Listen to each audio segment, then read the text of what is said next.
संविधान को ताकत देने वाली 15 महिलाएं।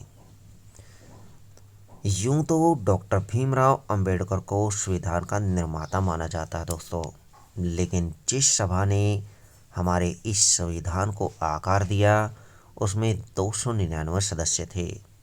इनमें 15 महिलाएं भी थी, जिन्होंने न केवल संविधान को पूर्ण बनाने में मुख्य भूमिका निभाई, बल्कि उसमें गरीबों, वंचितों, महिलाओं के अधिकारों को प्रमुखता से शामिल कराकर किसी भी प्रकार के भेदभाव को खत्म करने में महत्वपूर्ण योगदान दिया।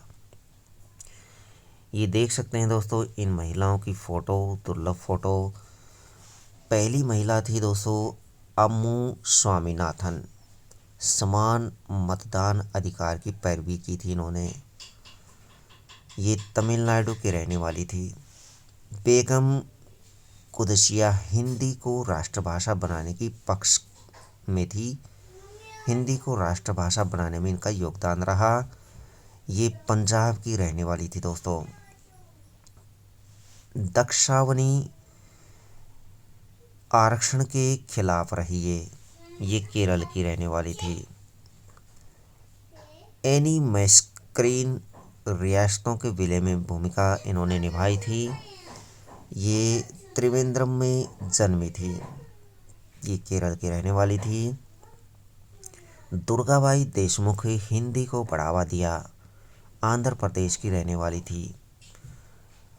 हंसा जीवराज मेहता लैंगिक समानता को इन्होंने बढ़ावा दिया। लैंगिक समानता की हिमायती थी। गुजरात की रहने वाली थी। सरोजनी नायडू आज़ादी की लड़ाई इन्होंने लड़ी। प्लेग महामारी के दौरान इन्होंने काम किया। केसर ए हिंद इनको सम्मान मिला था 1928 में। सुचेता कृपलानी भारत छोड़ो आंदोलन के लिए 1 साल जेल में रही।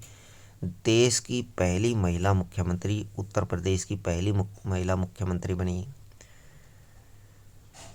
विजय लक्ष्मी पंडित नेहरू की बड़ी बहन विजय लक्ष्मी ने भतीजी इंदिरा गांधी के आपातकाल के विरोध में पार्टी छोड़ दी थी।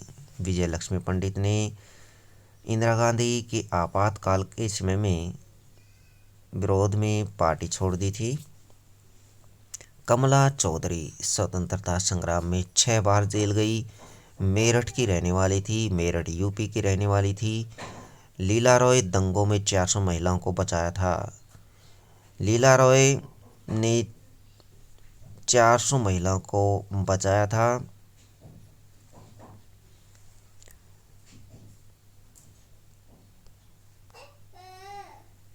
मालती चौधरी किसान अधिकारियों की आवाज़ उठाई। ये कलकत्ता की रहने वाली थी। रेणुका रॉय पैतृक संपत्ति में अधिकार के लिए मुहिम, पश्चिम बंगाल की रहने वाली थी। राजकुमारी अमृत कौर एम्स की स्थापना में भूमिका इन्होंने निभाई थी। दिल्ली एम्स की स्थापना में इन्होंने भूमिका निभाई थी। कौर संयुक्त प्रांत से संविधान सभा के लिए चुनी गई थी। एम्स दिल्ली की स्थापना के दौरान सरकार के पास फंड की कमी होने की वजह से इन्होंने चंदा दिया था। आज़ाद भारत की पहली कैबिनेट मंत्री थी। पूर्णिमा बनर्जी दांडी मार्च भारत छोड़ो आंदोलन में शामिल हुई थी। ये प्रसिद्ध स्वतंत्रता सेनानी रही हैं और प्रसिद्ध स्वतंत्रता सेनानी अरुणा आसफ अली की छोटी बहन थी। 24 दिन में दांडी मार्च और भारत छोड़ो आंदोलन में हिस्सा लेने वाली ये महिला थी। इन्हें जेल में डाल दिया गया था। 52 सेकंड में 21 तोपों की सलामी। पाक को 2 बार अतिथि का दर्जा। विदेशी राष्ट्र प्रमुख विशेष अतिथि।